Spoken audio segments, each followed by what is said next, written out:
What's going on? What's going on, everybody? It is the only sports podcast. I'm Will. That's Casino over there. Casino, it is a beautiful Tuesday in January. How are you doing today? Doing pretty darn all right. That's all I got to Uh, say about that. we were going to record yesterday, but you were very tired. So, did you get Uh, some sleep? I mean, yeah, got a little bit of sleep. Um, about my average of sleep. The kid actually slept through the night. Yeah, the other night, Sunday night, going into Monday morning. Yeah, no, I think she maybe got 2.5 hours worth of sleep total, and she was just running around her room. Like anything we tried to do to get her put down, no. Uh, I mean, the wife even went in there for a stint. I didn't have to do anything to do Monday morning outside of probably do the podcast. The wife had to actually go to work. So, I went in there and suffered for the majority of the night, but she even went in to try to put her down and she didn't want to do it. Luckily, she slept through the night last night and I got somewhat of sleep. So, yeah, doing okay today. Doing okay today. Yeah, buddy. And before we dive into a pretty damn good NFL divisional round, I actually have something to plug, Casino, for once in our podcast life. Do it. If you go on Kickstarter and search Imagine Nation #1, that is my comic that I wrote, hired an artist, put it all together. There's a bunch of different options and stuff you can buy on there. So yeah, go check it out. Head over to Kickstarter or just go to my Instagram, which is William J.R. Wilson. And yeah, there's the link and everything for you there. So Mine still hasn't posted. Mine yours, still hasn't posted. what? Uh, I donated. Obviously, I'm really excited to read this comic. It's been what 3 years in the making now? Two. Started in 2021. So a little less than 2 years, like a year and a half. Yeah, So crazy. I'm really excited, but I keep going to the Kickstarter page and it has not pushed through. So waiting, I'm waiting for it. I've spent it. I've gotten the emails, I but mean, dude, yeah. it's raising money pretty quick, man. Yeah, I stayed up. Speaking of not sleeping at all, I literally slept for 4 hours last night. It would have been like 3 hours. So shout out to my wife. I know she listens. Uh, my #1 Hi, supporter. wife. I pointed to the sky like she's dead, but she's very much alive. And she let me sleep in like an extra hour this morning, went to work early, and took our son to school early so I could sleep in. So MVP award to her. But we literally last night, we watched ET, right? Because it was like the one night of the week where we get like family, all the families together. I don't have to work, blah, blah, blah, blah, blah. Also, ET is fucking good. ET is really Oh, good. it's phenomenal. I feel like people now like just think of it as like a meme or like the ET phone home and you don't really think about it. Rewatch it, ET. That's a damn near perfect movie. That movie's fucking good. And so we watched ET, and then when the family went to sleep, I was like, all right, now I gotta build this whole like Kickstarter campaign. And I thought it would take 2 hours. It very much did not. I started at 10 p.m., like almost on the dot, and without taking a break, without doing anything else but working on this thing, I finished at 3:30 a.m.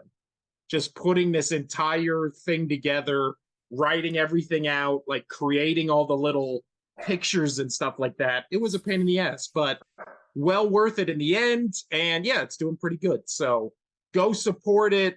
Even if you don't like comics and you just like this show, there's little buttons you can press on there where you don't even buy anything. You just basically give money. It's like $1 or $2. So Yeah, yeah, I like that you have options for like literally $1 and $2.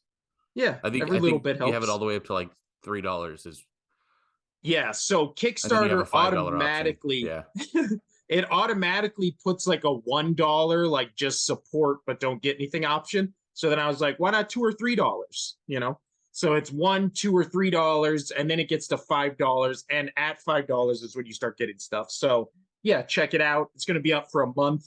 So I'll probably plug it every episode. But I can't yeah. wait to get 3 hard copies with 3 different covers. That's going to be dope. Yeah, buddy. Different options, affordable options, different covers, t-shirts, you name it. But by the way, it didn't ask me for my t-shirt size. I know, because at the end, so I'll when just it tell does you it, now. Small, because yeah, I'm gonna lose weight. Okay. I mean, you got 30 days. You got 30 days, Casino.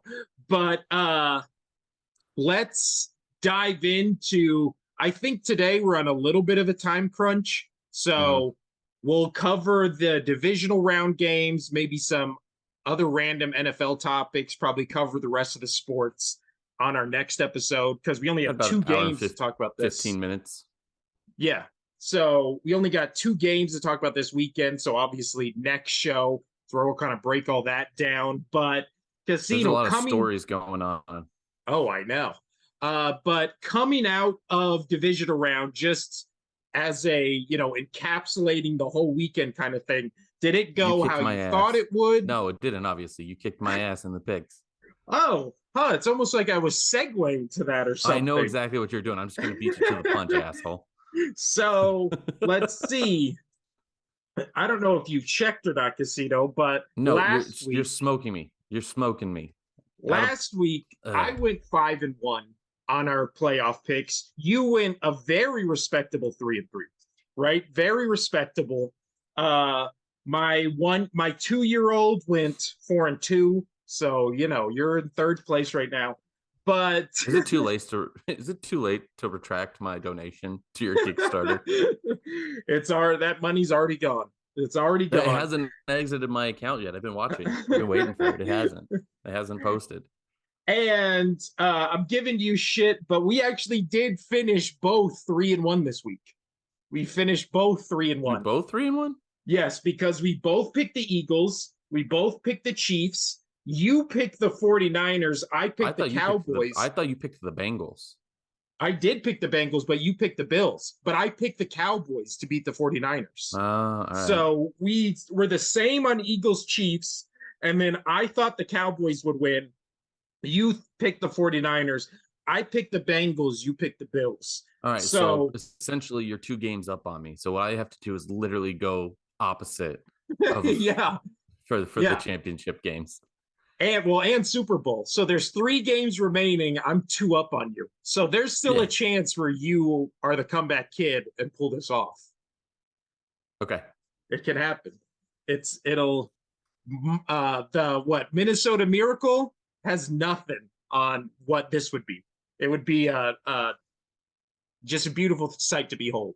But before we start talking about the games individually, Casino, how did you think the divisional games went? We obviously went 3-1, so 3 of the 4 teams we picked won. Is there any result here that was shocking to you? Well, it was kind of 2. I thought that the score of the Eagles-Giants game was going to be more of the score for the Chiefs-Jaguars game. I think a lot of people did. There was, well done for the Jags. I'm very happy for them. Man, did they played really, really well. I mean, yes, Patrick Mahomes went out, but the defense and the offense, like the game just was a fun game to watch. I actually enjoyed watching that game. So I would say that. And then obviously, like I said, the Eagles-Giants game, you knew it was going to be a blowout. I thought it was going to be a little closer. I kept talking to because at my work, there's a bunch of just degenerate gamblers, and they know I watch sports because I always have it on. We obviously both work at bars. Do you tell them that you just listen to the podcast? I do.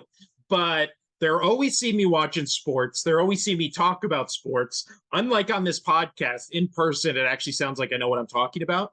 So when I'm talking to them in person, we're discussing stuff, and we recorded the second part on Saturday, but on Friday when I was at work, everybody just kept being like, oh, Giants by 4, Giants by 4. Like, even if the Eagles win, the Giants are going to keep it close. And I was like, did anybody watch the 2 games the Eagles and Giants played? The first time wasn't even close. Like, they absolutely wiped the floor with them. And the second time, the Eagles were running like a first grade like comprehension of play calling, and they dominated them the entire game. It was like 19-6 with like 7 minutes left, and then they just went into prevent defense and offense. Like, both times there was no chance for the Giants. I'm not even joking. When me and my wife went to the Eagles bar to watch this game, the second the Eagles scored their first,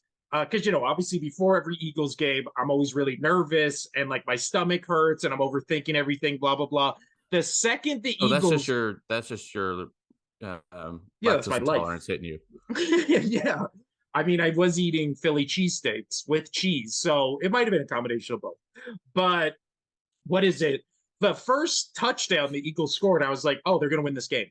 There's no, like, they did it so easily. They went right down the field, and then they scored on the next, like, 2 possessions, and it was just like, oh, yeah, this is, I would be shocked if the Giants scored 1 touchdown, and then they did score a touchdown, and I was shocked because the Eagles just dominated it.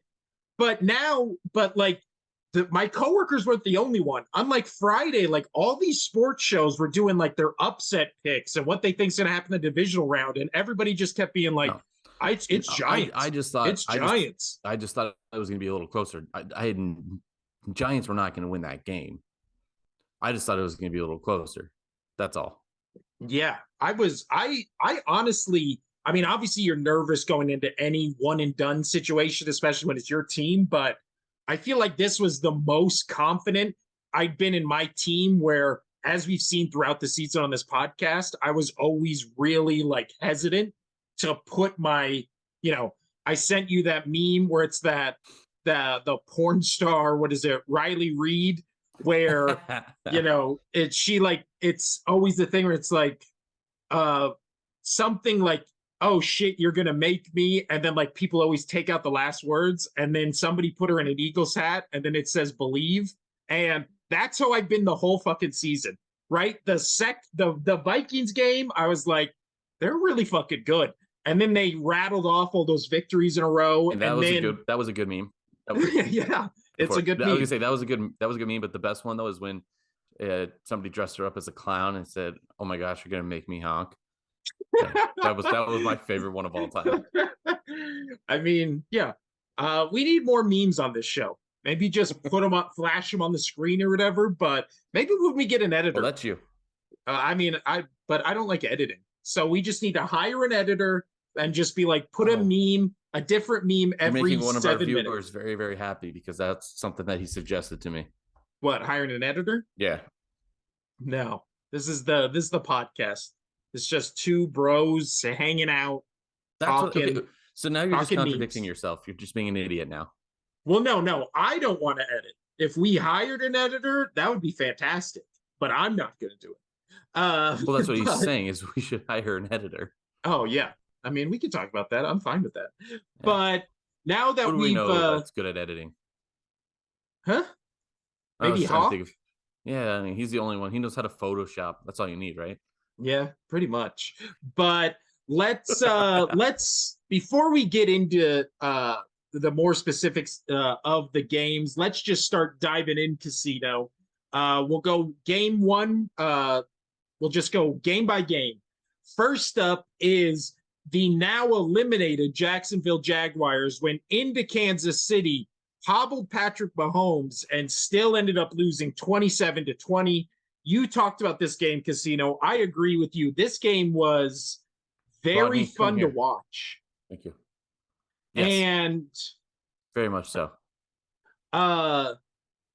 There was a lot of missed opportunities for this Jaguars team that really felt like they were 1, maybe 2 plays away from like tying this game up. And then you have a hobbled Patrick Mahomes who is just like, who knows what happens. I'm surprised the Jags defense wasn't more aggressive when Mahomes came back in and was clearly, not 100%. I'm surprised they weren't just blitzing the ever loving fuck out of him, but maybe you can't against this Kansas City team. So they thought, big risk, big reward for the Chiefs kind of thing. But what was your takeaways from how close the Jags really were to like pulling this off? Oh, extremely close. But it comes down to the same thing that I keep reiterating, and we'll talk about it on the next couple games. You have to protect the football. And Jacksonville didn't. They had 2 turnovers. They had a fumble and they had an interception. Almost everything else. And the crazy thing is, Chiefs had about 10 more minutes worth of possession time than the Jags, and it was still that close. The Jags played, total yards, they're only separated by 13 yards. Passing yards, they're separated by 13 yards. Rushing, they were exactly the same at 144 yards per play. Jacksonville had 0.4 more. First downs were separated by 3, third down efficiency, almost identical. The 2 big things that I see is Jacksonville had 2 sacks allowed. They had 2 sacks. They had the same amount of punts too. Almost the same amount of penalty yards. It came down to protecting the football. Fumbles lost, interception thrown. If they protected the football, Jacksonville would have won that game. It comes down to protecting the football, and they did not protect the football. That's what you have to do it. You have to do it in the playoffs. It's also crazy that it was both almost of these, an identical team. It was almost an identical game outside of the 2 turnovers. Well, the weird thing that is also identical in this game is both of these teams are in the upper, portion of the league in terms of run defense. Like Kansas City finished the year 8th, Jacksonville finished the year 12th. The difference between those two is like 7 yards. And both these teams felt like they were doing whatever they wanted on the ground. Like that is a 144 crazy yards is not crazy because you've seen single players do that, but 144 yards. What was impressive is they were doing it in key moments. Yeah. Well, that's what I'm saying. Each team was letting the other one just run for it always felt like whenever a rush was successful, they got, like you're saying, exactly what they needed from the run. Right? It was just like, we need 7 yards on this carry, and they would get 7 yards and 2 inches. It would be, it was an efficient, I trust, obviously Andy Reid is probably the best coach left in the playoffs. I don't think either of us would disagree on that, but man, Doug Peterson, with what he's done in one season with this Jacksonville Jaguars team, people forget how shitty this team was with Urban Meyer, and it's basically the same core of guys. And they almost went into Arrowhead and were a score away from tying the Kansas City Chiefs. That's impressive as shit. And so Doug Peterson. So another thing that was impressive is, Patrick Mahomes got hurt there and then he went out. How about Chad Henne coming in? He went 5 for 7, only 23 yards, but he got the touchdown. And, that gave Patrick Mahomes time to reevaluate, go to the locker room, have his leg reevaluated, and come back into the game. That was impressive. You needed him to step up right there because, you were in scoring range. You needed to do it, and he did it. It was awesome. Well, I can't remember. Was it the year that Kansas City went to the Super Bowl and won it? Or was it the year the Chiefs went to the Super Bowl and lost it, where he came in against, I believe, the Browns and did that great 4th and 1 play where it was Henne and he completed it to the guy falling down. I believe it was Kelsey. Completed it to Kelsey falling down for 3 yards or whatever. But yeah, he's come into, it's always crazy how Chad Henne just seems to have really good moments in the playoffs against some of the best teams in the league. It's kind of crazy that he, looks so comfortable in this offense, but yet he gets very trusting. It's great. Yeah, he gets no offers. To start on other teams, which this year we've just seen abysmal quarterback play by 2nd and 3rd stringers. And then you have this guy who comes in on what most people, including myself, thinks is not a very good offense. It's just a very good, group of coaches and obviously Patrick Mahomes and Travis Kelce. But after that, it's like, who does this team even have? And then he comes out and like for the brief window he was out there, he like lit it up pretty damn good. Mm-hmm. I just don't know why he doesn't get offers from other teams to be like, come over here. We got fucking Skylar Thompson. Like, I why gotcha. not? Are we going to talk about next week's games, or are we going to say that for next episode? I mean, we can get more in depth next episode, but if you want to say something about next week's game, like Well, just I a mean, little. it's really more just about Patrick Mahomes. Oh Are yeah. you worried? Well, I mean, if I was a Kansas City Chiefs fan, are you would be. panicking? I would be. Yeah. I would. Same. He's got a high ankle sprain, and every former player I've seen interviewed about Patrick Mahomes, all of them say the same shit, which is just like a high ankle sprain is no fucking joke. Like that's a thing that you It's one can't of the really. worst. Yeah, it's one of the worst injuries in sports for anybody that has to use their legs. And again, he's one of those quarterbacks where he doesn't rush, but he's very active behind the pocket in the way he moves. So if you even hinder that a little, like I don't even count what happened in the game after this injury because you're still on adrenaline. You know, they give you the whatever the fuck it is, the magic like shot in the back that just makes it back, meaning like, you know, in the clubhouse or in the blue tent or whatever, that makes it so you can come out and like grit yourself through the end of the game. Allegedly. Yeah. But everybody said when you're in that moment, the adrenaline's pumping. All over again. Yeah, you don't feel the pain. And then all of a sudden it gets to like Tuesday or Wednesday and you're like, fuck. Like all that adrenaline's wore off. The medicine isn't helping anymore. And then it's like, all right, you got to play in fucking 3 days. I've heard like that, and that injury is really time consuming to come back from.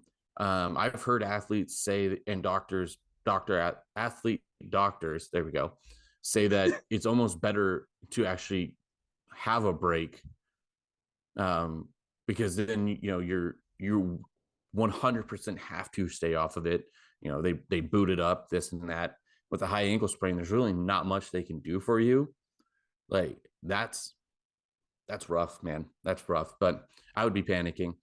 Yeah, that's really all I wanted to talk about. No, I agree. And apparently the news. Congrats on Trevor Lawrence for his season. We talk about it almost every podcast when they play. His grit and his determination to just keep going is amazing.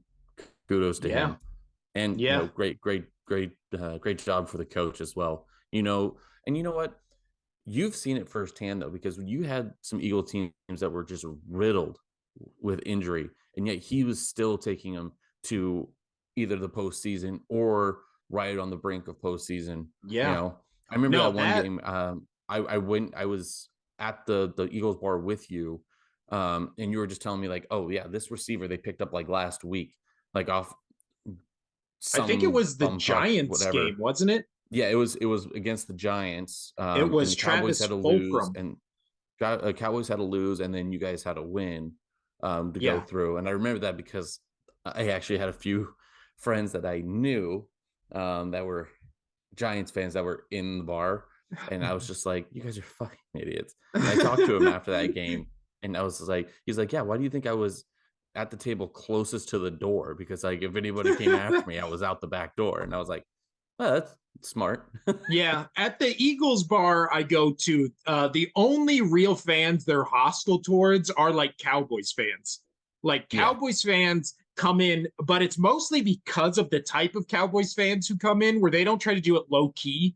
They try to get everybody's attention at the bar and like, you know, do the big like, oh, blah, blah, blah, not realizing that there are insane people in here who will like hurt you. But when other fan bases come in, everybody just kind of like boos them, and then, you know, they're laughing and joking around.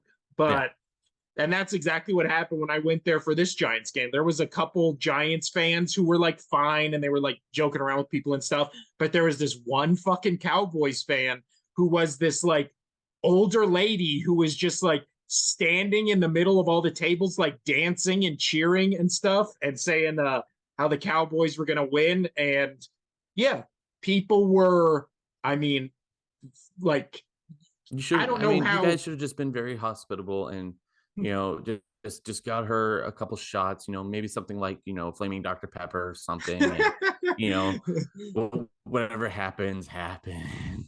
Well, you know what? The best thing that happened to her was what happened the next day. So, which was the Cowboys 49ers game, which we'll get to. We'll But, get to. So let's move on to the next game. well, my last thought Yeah, I on was gonna this say, do you have game anything? is what you're talking about with Doug Peterson is, I mean, he obviously gets credit for bringing the first Super Bowl to the Eagles, but he doesn't get enough credit for, like, you look back on the roster of that team and like people talk about it being like stacked or whatever. And then it's just like, it really wasn't, like, for it to be that high powered of an offense and like to have Nick Foles, who has done absolutely nothing after that Super Bowl, go against Tom Brady, just throw for throw and put on one of the best, you know, NFL passing performances, maybe in the history of the NFL on the biggest stage of them all, like, is impressive as all hell. But what he did that following season, which was an injury riddled team, or which actually was the next two seasons, like the Eagles were just this injury ridden team. And like Casino was saying,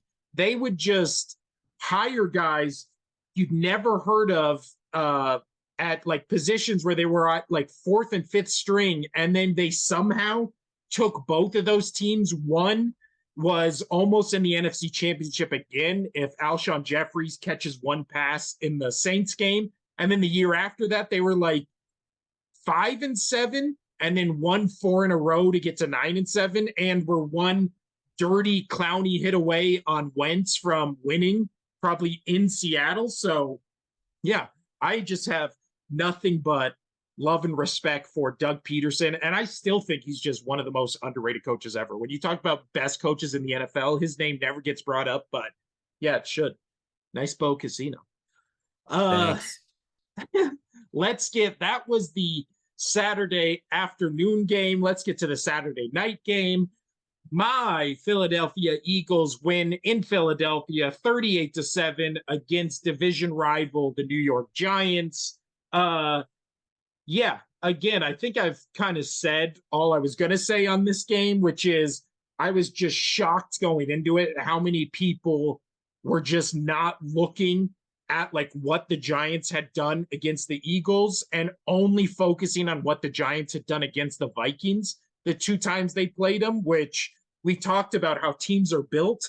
I've said this for all three matchups. The Eagles are a team that is built to beat this Giants team. Just the way they are constructed, they have the best secondary maybe in the league, and the Giants have nobody. So you automatically, right off the bat, make the Giants one-dimensional. And then there's not one like all-pro or great, offensive lineman who could block literally any of the Eagles D line. And, they have one of the deepest benches in the league when it comes to the D line. So exactly what I thought would happen, which is Daniel Jones was running for his life.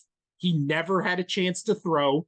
And then the Eagles D line ate up the Giants O line. And the one question mark coming into this game was Jalen Hurts. How's he going to be in a playoff game? Is his shoulder, blah, blah, blah.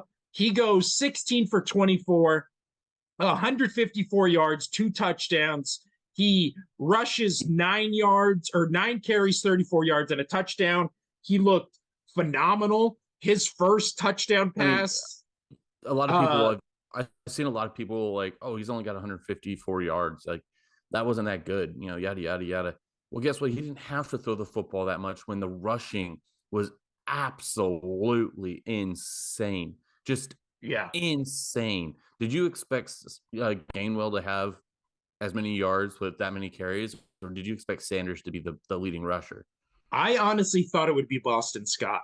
I thought Boston Scott would have the game Kenneth Gainwell did, because Boston Scott has been dubbed the giant killer, and he literally scores a touchdown and has like his best career games against the Giants. So he got a touchdown in this game. I believe he's scored a touchdown every game he has played against the Giants, which is an insane stat. But Fair enough. yeah, But all I yeah, said go. when the Eagles were playing the Giants was all I wanted to see was them running the ball, right? Like I remember us saying that when we were breaking down this game last week. And as long as they ran the ball, I was going to be happy. They opened up the game with like 4 straight rushes and then a just beautiful like dime pass to Devontae Smith for like 40 yards. And yeah, that's all I want to see. If this Eagles team shows up against San Francisco, I think they just blow the doors off them.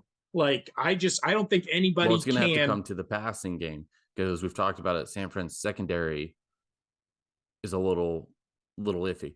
So Hurts is going to actually have to throw the football a little bit more. But going off of, we're talking about our key players, Dallas Goedert, you lost your bet, by the way. He only had 5 receptions. Yeah. You said you would throw all, I mean, this is why you don't bet. This is why you're athletic. This is true. But he did have 58 yards and a touchdown. He got their first touchdown.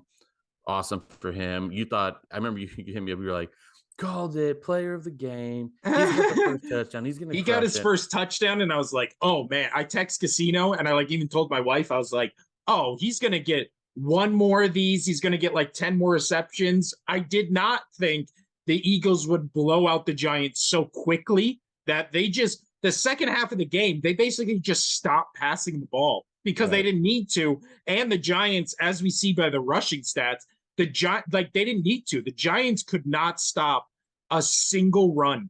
And the best, I think my favorite aspect, I've already said this on the podcast, I'll say it again. This is my favorite Eagles team I think I've ever like watched in terms of just how they're a complete team.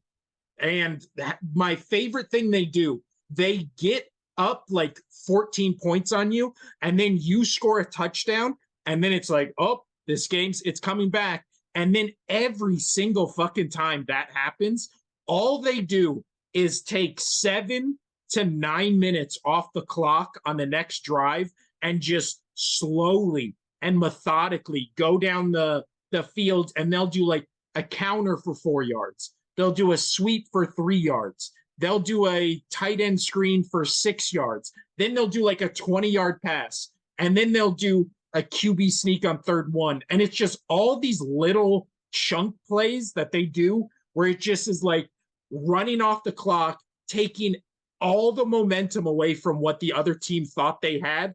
And then they'll go down and score. And then the other team will get it back. And you can just tell like whatever hope or like energy they had from scoring is just completely gone. And then they're just like trying to warm up again. I've seen it so many games this season. And in this one, it was like they just did it.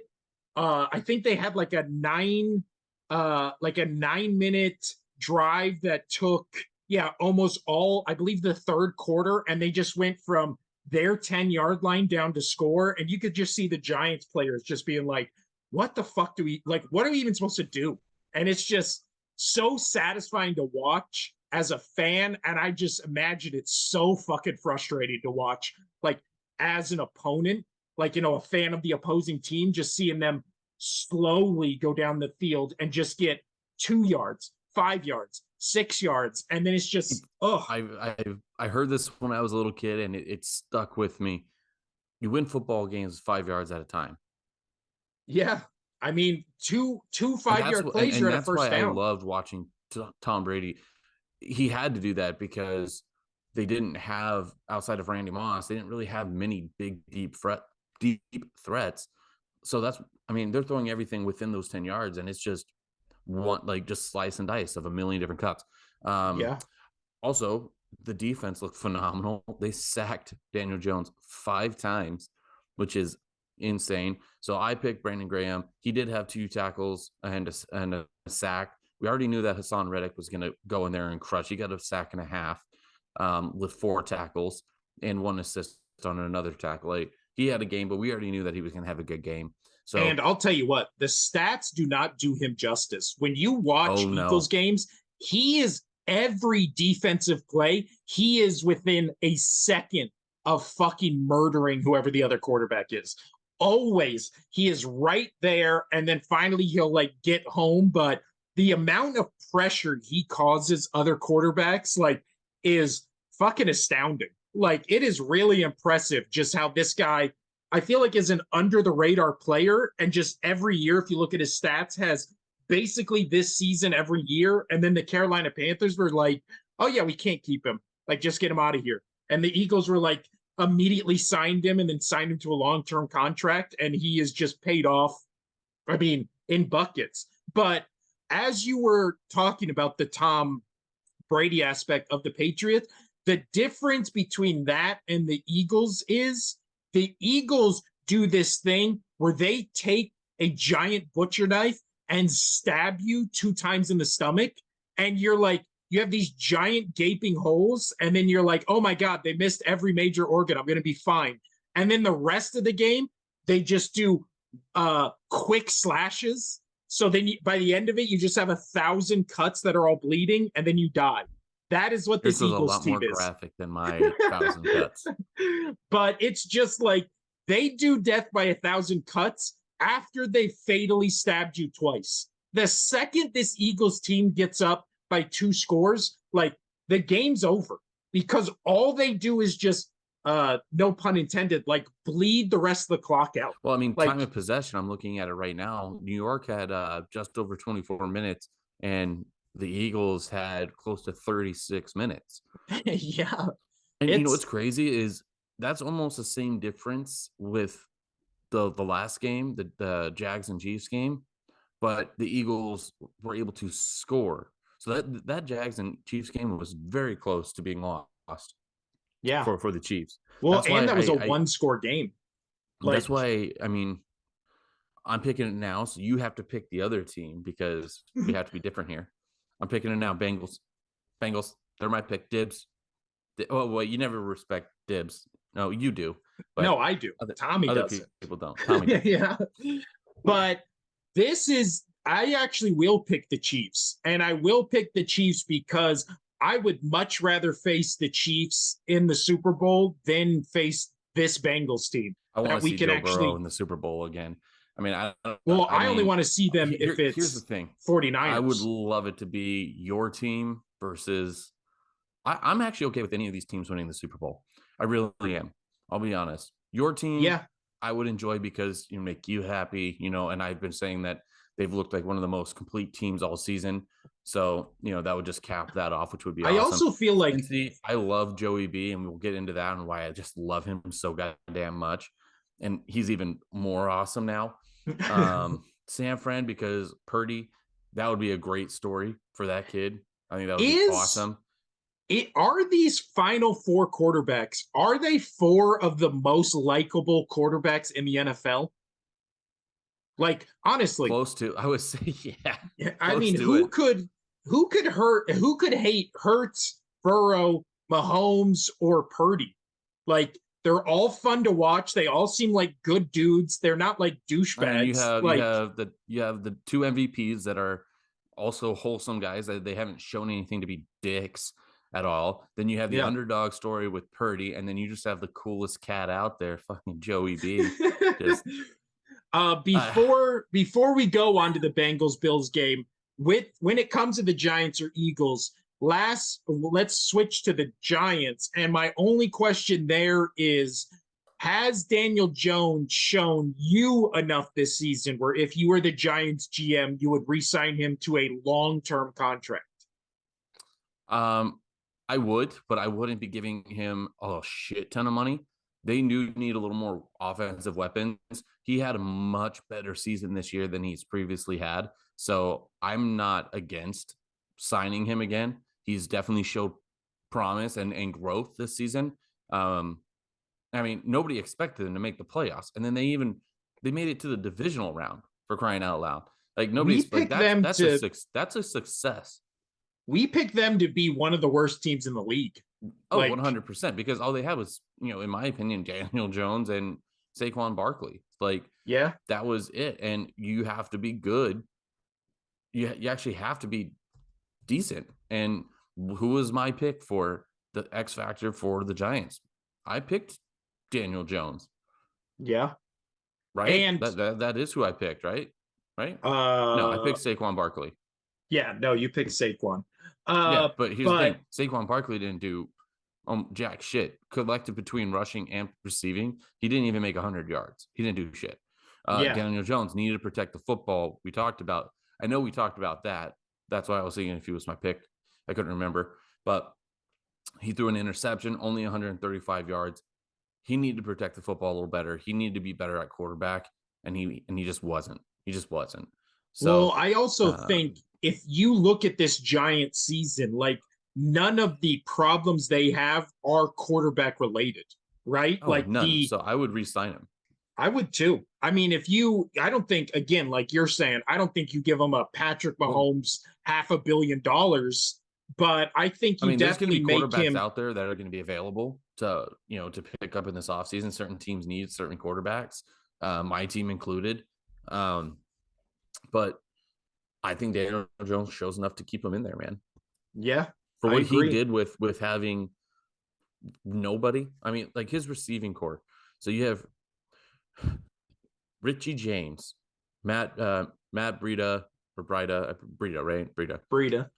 Yeah, Marcus Jones, um, Daniel Bellinger. Like he has Darius Slayton, but he's not really doing anything this year. Like Well, they paid Kenny Galladay all that money, and he has done nothing, nothing this entire nothing. season. So if So you shore up this Giants offensive line, you get him like another tight end, maybe a wide receiver or two in the draft, like maybe a wide receiver in the draft, and then bring in like a veteran, like DeAndre Hopkins apparently is no, going I to be want out him. of Shush, shush your of. mouth. I want him to come to the Patriots. Shush, shush, shush. But there Don't will put that into be the ether. He's coming to the Patriots. there will be what is it? There will be options like available. There always is, especially at that position. Speaking of wide receivers, the Eagles, AJ Brown was apparently upset at the end of the game, and everybody was like, "Oh shit, he's mad. Another TO situation coming in, blah blah blah." And then it turns out he was mad for two reasons. One, he has apparently like a nagging injury that he keeps getting like aggravated when he plays. Not enough where he can't play, but enough to like bother him. And second off, he told the coach that he was upset he didn't contribute enough to the team winning. Like, most likable Eagles team I've ever fucking seen in my life. And then they had the Jalen Hurts where they filmed him at a team meeting, and he went up there and he was like, I'm paraphrasing, but he basically said, I don't need to give you guys a rah-rah speech. We all know what we have to do. People say they're hungry for this kind of stuff, but I'm not hungry. I'm starving for this shit because I want it so bad. And then he just walked away from the fucking podium. Like, most likable team I've ever seen in my life. Like, oh, They're focused. They're focused. I I mean, love them. obviously, you relate to the Eagles more, and I relate to the Patriots more. Throughout our viewing history, but some of those teams that the Super Bowl teams the Patriots had, those are after whether you believe in all those scandals and yada yada whatever. But regardless, like it fueled them, and like through the entire season, they're like, well, no, we don't care. We want to win this. We want to shut people up. Like they were only thinking about one thing, which was winning a Super Bowl. They didn't care Yeah. about shit else.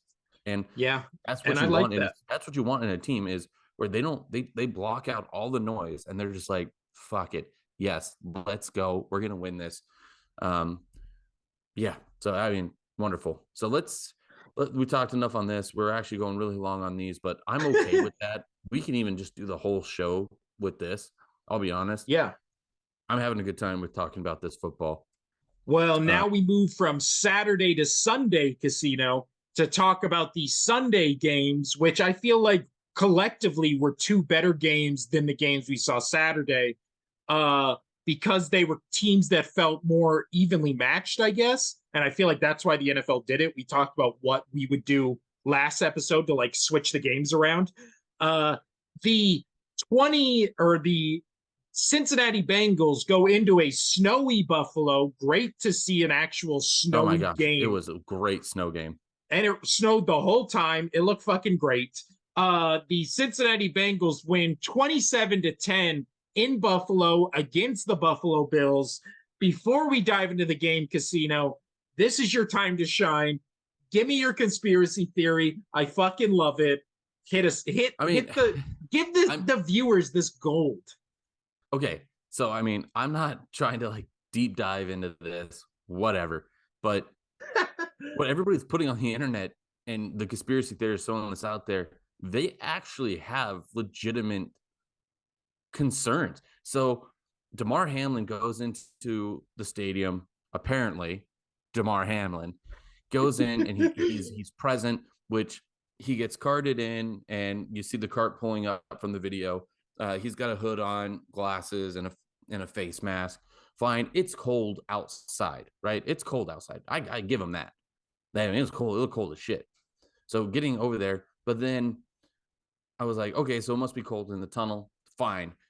But he's still wearing the hood up, sunglasses on, and a mask in the press conference. So people are like, this has got to be a body double here. And people are bringing up like, oh, he had broken ribs and all this stuff to his chest, and he's up there doing this, that's going to hurt like a bitch. Also, the thing that I don't see other people talking about, where I want to bring up, is you watch his family walk down the tunnel. Like his little brother, his mom were walking down the tunnel. Dad, they were going through the thing. They're in t-shirts. They're not like, they don't have face coverings or anything. So it's okay. It's somewhat maybe not too cold in the tunnel, whatever. But then up in the booth, you have his little brother sitting right over there. And he just looks warm and comfortable as hell. And Damar Hamlin is over there doing this. What's like, I can see where all these conspiracy theorists are going out there and they're like, oh, it's not a real dude. It's double. Okay. I can see that being something that, can hold water.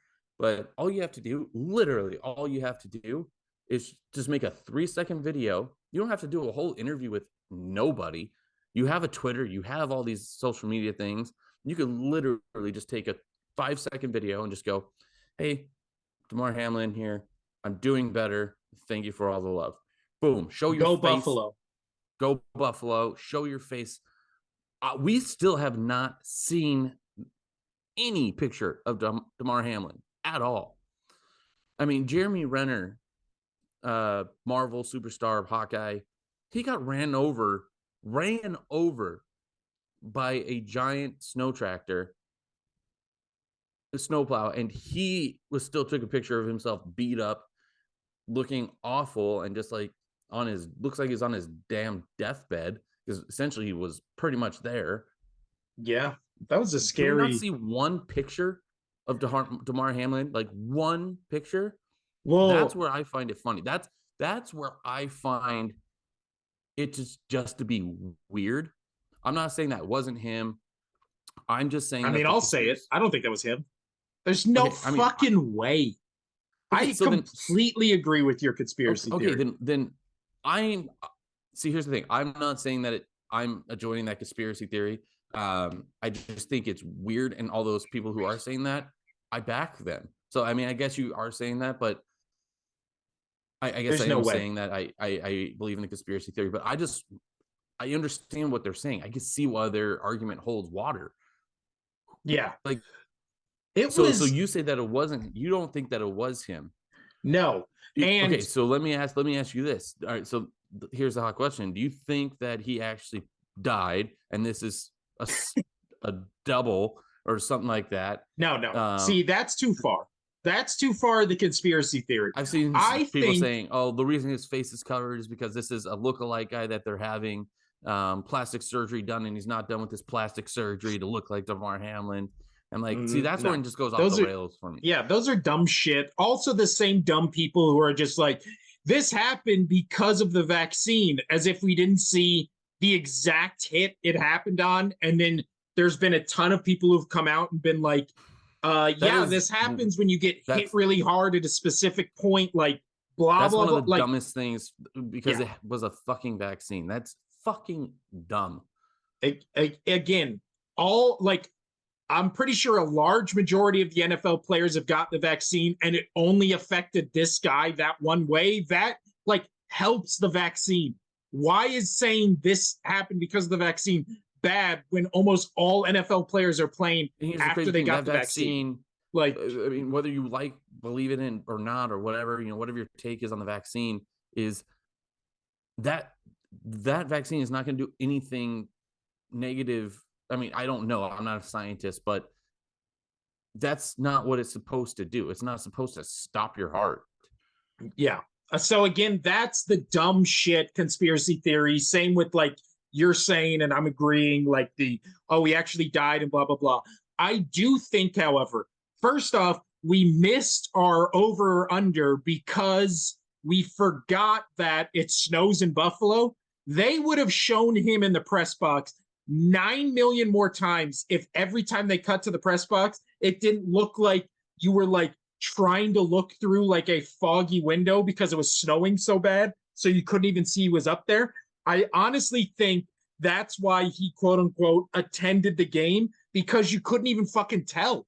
Like people just were like shining, the camera, you can barely make him out, like you're saying. And he's standing there still in the press box as if it's like outside, still in the press box, fully covered with like sunglasses, a scarf, and like a hoodie or whatever, sunglasses, and just doing like this. And it's just like that could be fucking anybody. Like, right. And again, and I love how everybody's like, the media's like, oh, well, he confirmed that was him because he said on his Twitter, "Clone Ninja" or something like that, just like as a joke. He's not running his own fucking Twitter. Most of these people don't. So how is that proof? That's not fucking proof. That's not fucking proof. Dude, I want to see his fucking face doing a 5-second video to say, hey, it's me, Damar Hamlin. I'm still pretty fucked up because I had my heart stop, but go Bills. And also, I'm doing okay. Okay. I'm not great, but I'm okay. I've looked at... Why can't we see his face? I've looked at 50 videos just typing in his name, and they all show the same shots of him in the stadium. There wasn't one person who got to talk to him. There wasn't one player he went up to and said, hey. There was no other videos of... And I have the one on my phone where you're right, like the little kid who is his brother, or I don't know, whatever, the little kid in his group, apparently, I believe it's his mom in the group. They're wearing like light jackets with his jersey, nothing on their face or head. And he comes in like he's in the middle of like a blizzard and just completely covered head to toe. That's not Damar Hamlin. Doesn't do an interview, walks straight past all the cameras and just right into like the locker room or whatever. Doesn't do a video to hype up the crowd or anything. It's fucking weird. You're doing all this shit before the game and in the weeks prior, being like, Damar Hamlin sends love. We send love to Damar Hamlin, all this kind of stuff. Rightfully so, because it was a horrific thing that happened. But when you get to the game, he comes to the game. There's no warm-up thing for the crowd. There's nothing of him going on the field and getting cheered, because the fans, they can't. There's fans out there that care as much, if not more, than players when it comes to this kind of shit. This kind of shit being like the game of football and their team or whatever. I'm sure you've met them. I've met them, just like the diehard fans who like live and die by how good their team and players on that team are doing. Like, I don't know. It's fucking weird. It's weird. I don't think it was. I don't think it was him. I mean, the whole he died and they're doing plastic surgery and all that shit. That's crazy because now then they have to keep up this life for the rest of all time. Yeah. And Damar Hamlin would have to hide forever. But I could totally see the Bills organization being like, we need a little like rally and cry, like pep up, like for the team and fans, like in Buffalo, like let's just do this to, curry favor or whatever. And again, it would be an easy thing to hide because Damar Hamlin, all he would have to do is stay home during the game. They go to the game. He stays like that the entire time. You say, oh, it's because of injuries or whatever. he leaves the stadium and then everybody thinks it was him. And there's no reason to not think it was him because there's no evidence that it wasn't. And then you just never mention it again, right? Bill's season is over anyways. But we've talked about this long enough. Now let's talk about the actual game, Casino. Are the Bills scarier to you in the or are the Bills, sorry, are the Bengals scarier to you right now than the Chiefs? Yeah, 100 billion%. I truly think the Bengals are going to smoke the Chiefs. Really? I do. I think 10 points easy. Oh, damn. Okay. Not easy, but I will call 10 points. That's well, my over-under. The they have lines Chiefs laying right now. The lines have come out, and I believe the Chiefs are a 1.5 point favorite at home, and then the Eagles are a 2.5 favorite at home. So both the home teams usually get 3 points, but both of them are getting less than that because they're facing two teams that everybody's on the Niners to beat the Eagles. Everybody's on the Bengals to beat the Chiefs. So I think that's why those lines are so low like that, to try to goat people into, betting those sides. I think the Super Bowl matchup, I really think it's going to happen. I think it's going to be Bengals Eagles. I really do. I think the Bengals, for whatever fucking reason, and Joey B's a big part of it, but that defense is no joke. And they just have this Chiefs number. They have this Chiefs number, and Patrick Mahomes, even if he's not, 100%, which he's definitely not going to be, he's still a great quarterback. But when he's been at 100% against this Bengals team, he's still lost. So now when he's coming into the game, 70, 80%? Like, I don't think it's going to be good enough. And he's going to be, I don't care what anybody says, he's going to be playing different out there to avoid hits, or if there's anybody getting around his legs, you always see that shit, right? When Brady came back from that one season where he got injured, like the first couple games, I remember everybody being like, you can tell. Same with Carson Palmer that one time where he got taken out of the knees in like that Steelers playoff game. Everybody said after that, his footwork, and you could tell he was just jittery and trying to get the ball out of his hand faster. I don't think you can do that against this Bengals defense, which is like really underappreciated. And then apparently the Bengals O-line, where they lost 3 of those guys, didn't even fucking matter because the O-line looked fantastic and like better than they had all season against. That's a big talking point that I wanted to get into, is that O-line that, we talk about Joe Burrow's O-line there not being 100% great. And, he's always getting rushed and beat up, and how we feel bad for Joe Burrow because he's a great quarterback and he just keeps getting just absolutely destroyed by the opposing defensive lines. But that O-line held up really well, especially against a Buffalo defense. Joe Burrow was able to protect the football, which he did. And then also you had, obviously, Buffalo did not protect the football. Just really bad. I thought the Bills just looked bad. I mean, right from the beginning, they just looked outclassed on both sides of the ball. Josh Allen did not play well. He needs to figure something else out. Has Josh Allen regressed? I think this year he definitely did. I mean, he was Are great in the we- beginning of the season, but towards the end of the season, man, he just did not look right. And he hasn't. Are we undervaluating how big of a factor Brian Daboll was in Josh Allen's success? Because Josh Allen led the league in interceptions. Daboll comes in, all of a sudden he becomes a really competent passer who doesn't turn the ball over. Daboll leaves, goes right back to throwing way too many interceptions. Goes to New York. This also may be like a Tom Brady thing as well, where they don't have a running game. So Josh Allen's gonna have to throw it. Like, he threw 42 times. He's gonna throw the football. Their rushing attempts, I'm looking right here, 63 yards total. That is absolutely garbage. You need to have a better. You have to be an all around team. That's why you saw the Eagles smoke the Giants. They're an all around team. Just you have to have better stats than that, and they just didn't. Bengals, they smoked the Bills. I mean, Mixon had over 105 yards just himself, which is phenomenal. I will say though, sorry, car going by. But one thing that I don't like about the Bengals is, did you see Eli Apple do his bullshit shit on the sideline? Yeah. Eli Apple's one of those people that annoys the hell out of me.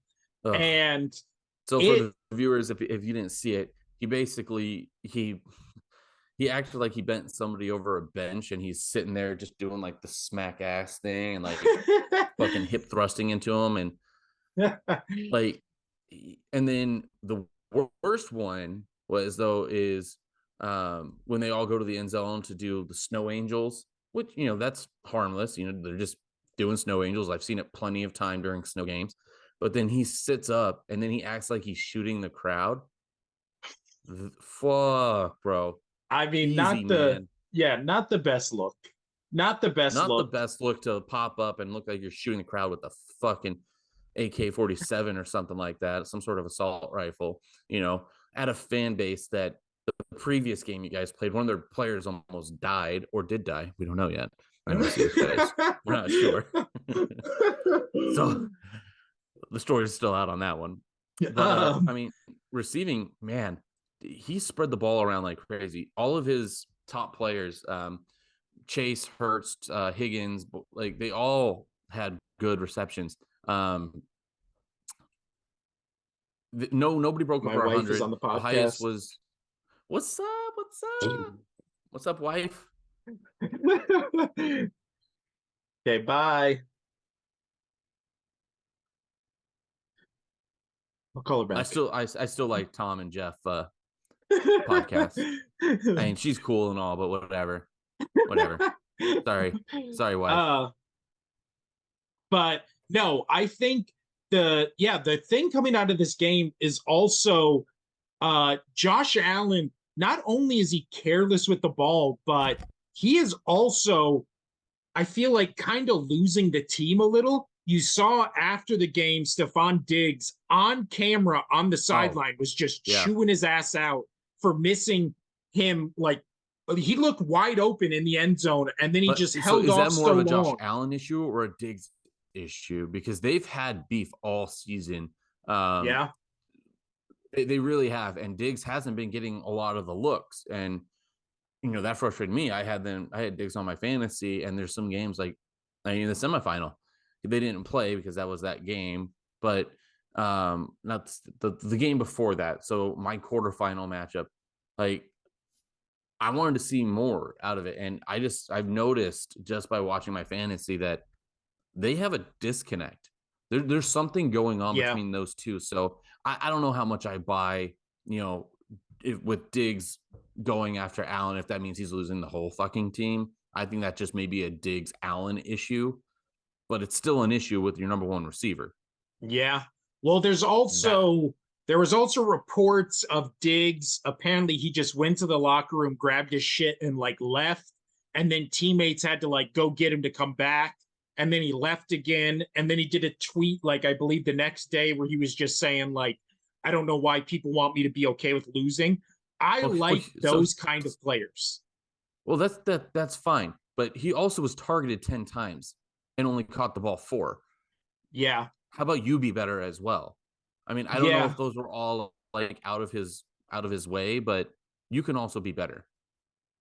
Also, my guy, Matt Milano, 7 tackles, 3 assists, 1 sack. And then he apparently dislodged that touchdown in the back of the end zone that I don't know how the fuck it wasn't a touchdown. Like, I agree. That's one of those plays where it's like, I watch football every week.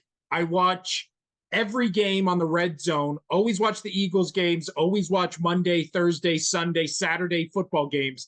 I still don't know what the fuck a catch or pass interference is. Like, can we just make some distinct, like, very specific rules of what is a catch and what is pass interference? Because how is that not a fucking catch? Like, I don't know. Well, we kind of talked But about this before. I feel like it kind of goes with the basketball thing. Anything could be. Those rules are so vague that with like NBA, everything is a foul.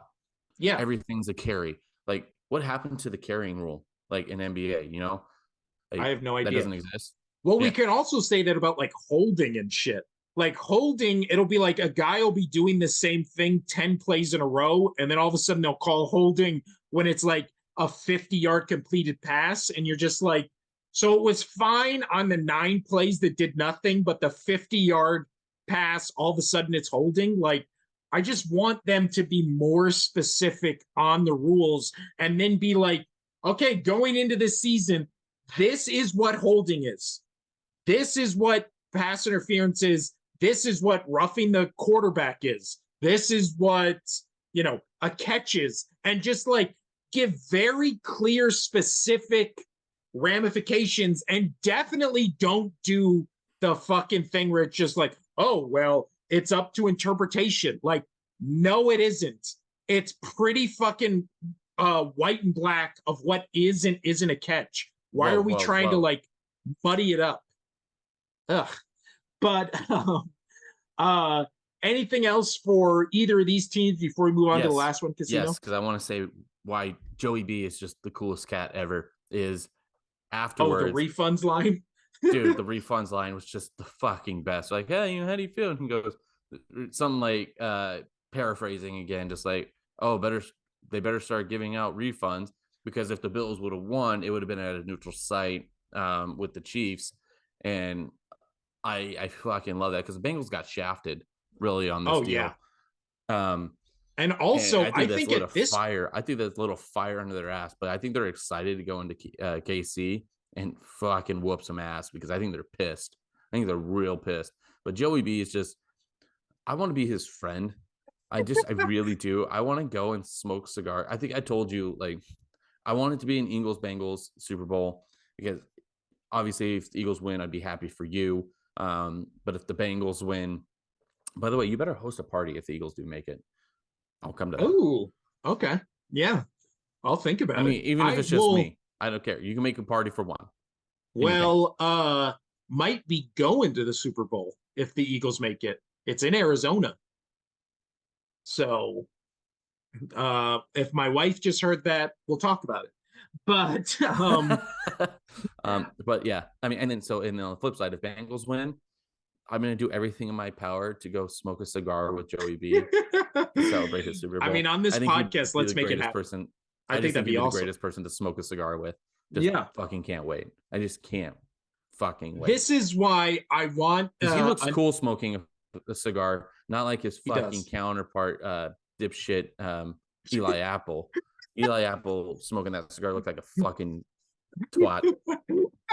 So But this is why I want an Eagles Chiefs Super Bowl because I can root against Patrick Mahomes and Andy Reid because they've already won one, right?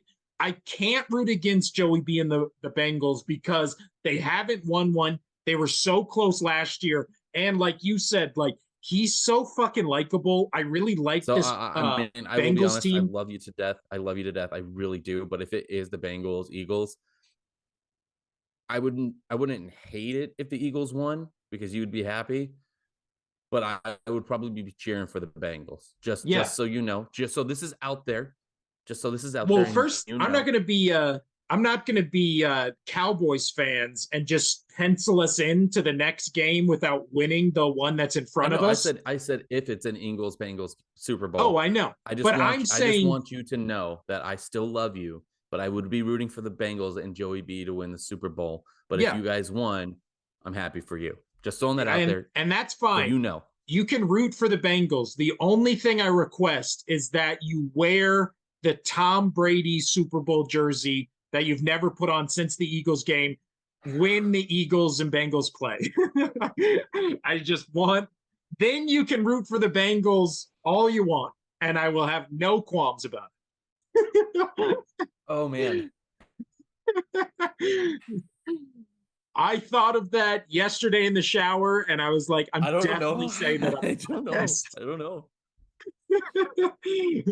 But speaking of Do Cowboys you know fans, how to see bad them, that would hurt? But you literally couldn't say shit to me. Like I could be in your face going like after the Bengals score if this has happened and just be like, "Fuck yeah, Joey B. He's the fucking best. Fuck Jalen Hurts." You can't say shit if I wear that jersey.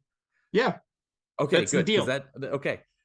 Agreed. I still have to think about that because I mean it's hanging up in my closet and I look at it every now and then and I just instantly want to burn it. So yeah, that's the deal on this podcast. But, All right, we got about 8 minutes. We gotta wrap this oh up. shit. So All right. So let's talk about the last game. A game, I don't know if this was a good game. It was definitely interesting. I don't know if I would say good, but the Dallas Cowboys go into San Francisco and lose 19-12. Then the Cowboys Twitter comes out, basically blasts their entire team, including Dak Prescott, for his two interception the game. jersey burning is great. I love it. Jersey burning. There was a famous our podcast favorite TV personality, Skip Bayless, after the Eagles game. By the way, I did. By the way, I did. Did what? I did. Oh, what I sent you about that tweet. But Skip Bayless, after the Eagles game, said, don't get like too cocky, Eagles fans, because Dallas is coming into your house, next week and we're going to beat you, blah, blah, blah, all this kind of shit. The night before the Cowboys play the 49ers, it was this weird thing where it was like, now that the Eagles had won, all the Cowboy fans were like, can't wait to see you next week and like go into your town and like beat you. And then it was just like, you guys know you have to beat what many people are calling the best team left in the playoffs, which was the San Francisco 49ers. And I'll tell you what, I was kind of, as a known Dallas Cowboys hater, I still picked them to win this game. And up until about the fourth quarter, I really thought they were going to pull it off. I thought they played a damn good game, especially defensively, to kind of shut down like this explosive 49ers offense. They did do good. However, what were the things that I said to you about? I've been saying it all fucking week. You have to protect the football in the playoffs. And you said that you thought Brock Purdy was going to get completely destroyed. I mean, yeah, he got pressured like a motherfucker. He looked nervous too. Yeah, he looked nervous. Mika or Micah? I've always said Mika. I think it's Mika. No, I've heard them say Micah, whatever. But anyway, M. Parkins, I texted you. I was driving back to my parents to pick something up. And so I was listening to the game on the radio. And they're saying his name so many goddamn times that I told you, I was like, if they do it like 15 more times, I need you to tell everybody on the podcast what happened to me because I was just going to drive off the damn freeway because he wasn't even involved in the plays. And they're like, oh, well, he did this, which scared this player. And then so that created this opportunity for this guy. So fuck off. Parsons. I'm fucking so happy Dallas is out of the goddamn running for the Super Bowl. I hate Cowboys fans. And I hate Cowboys so much because I hate how everybody sucks their goddamn dick all the time. They haven't done shit. That was their first road win in 30 road playoff win in 30 fucking years. Last week. Fuck, man. I'm fucking tired of it. I'm tired of hearing about the Cowboys and how good they are. They haven't done shit. They won one playoff game. Yeah. Like, fuck off. Haven't been to the conference finals the conference championships they have not been to in what will be going on 28 years. So I sent you that great meme from NFL memes where it said Jalen Hurts was born went to Alabama, transferred to Oklahoma, got drafted by the Eagles, and won a playoff game, all in the span of the last time the Cowboys have made it to the conference championship. I think they are the longest drought in the league, except for, like the bottom feeders in the league, like the Browns and Lions, and they also might have made it already. I don't know. But dude, I'm just so happy. But anyway, Brock Purdy, he still protected the football, had over 200 yards. This is the third game now in a row where he has been, I think it's third, or is it just the second? Maybe they're just talking about playoff games. Regardless, where he won, no turnovers, over 200 yards. I think that's 3 games in a row, if I recall right, because they were talking about it before the game started. Well, he had 3 touchdown passes against the Seahawks. The week before he had 300, or he had 3 touchdowns, but only 170 yards against the Cardinals. Okay. So the Seahawks though. So, and then his 2 playoff games. So yeah. Yes. So yeah, he's remember the Seahawks were a playoff game. Were a playoff. Okay, so it was the last 2 games. But still, that is so impressive. And what happened? The Cowboys lost. Dak threw 2 interceptions, and they were bad interceptions. They were bad. Yeah. I mean, that first one he threw was right into the 49ers guy was staring him down the entire time.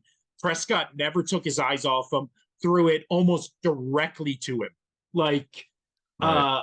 I mean, I am terrified. The only shining spot about Dallas, the only shining spot for Dallas the entire game was CeeDee Lamb. Wonderful game by him. 10 receptions, 117 yards. Well fucking done. Besides, I mean, we talked about it. He's their offense. He is their offense. You know what? I will say this, though. The defense did play well. They did have the 2 sacks. But what they did was the Niners on both of those turnovers the Cowboys only allowed 6 points total. 2 field goals off those turnovers. Huge. So they played really, outside of that 1 touchdown, the Dallas defense did play really well on goal line and in the red zone, not letting them get into the touchdown outside of the 1 touchdown. But they gave their team a chance to win this football game. Yeah. They gave this team a chance. So I'll tell you what, now to switch to the 49ers defense, like Fred Warner is maybe one of the fastest, most athletic linebackers I've ever seen in my life. He was running stride for stride with CeeDee Lamb, like on streaks down the field, and just standing shoulder to shoulder with him at full speed. Like, dear Lord, that was impressive. He had the most tackles for the team. He had 7 tackles and 2 assists, and he had the 1 interception. He had a phenomenal game. And he was like their best coverage corner. Like, the fuck? And that's great. He's a fucking linebacker. I know. And he was batting down balls. He was like, that was amazing. He was absolutely fucking insane. He was insane. Insane in that game as a fucking linebacker. That one George Kittle catch where he almost had it 3 times, then finally pulled it in. How Trayvon Diggs does not break that ball up or like lodge it loose or hit Kittle at all. Like, giant whiff by him, but fucking George Kittle is crazy impressive, especially to stay with the ball, that kind of concentration, and then to have the mindset of, this guy's coming out of the corner of my eye, so I better brace for the hit, like, and then to avoid the hit altogether, like, super impressive. I am terrified of this fucking Niners team as an Eagles fan. I still think the Eagles have enough to win, and I think the pressure, we saw in this game what pressure can do to, Purdy, where diamonds. Yeah, exactly.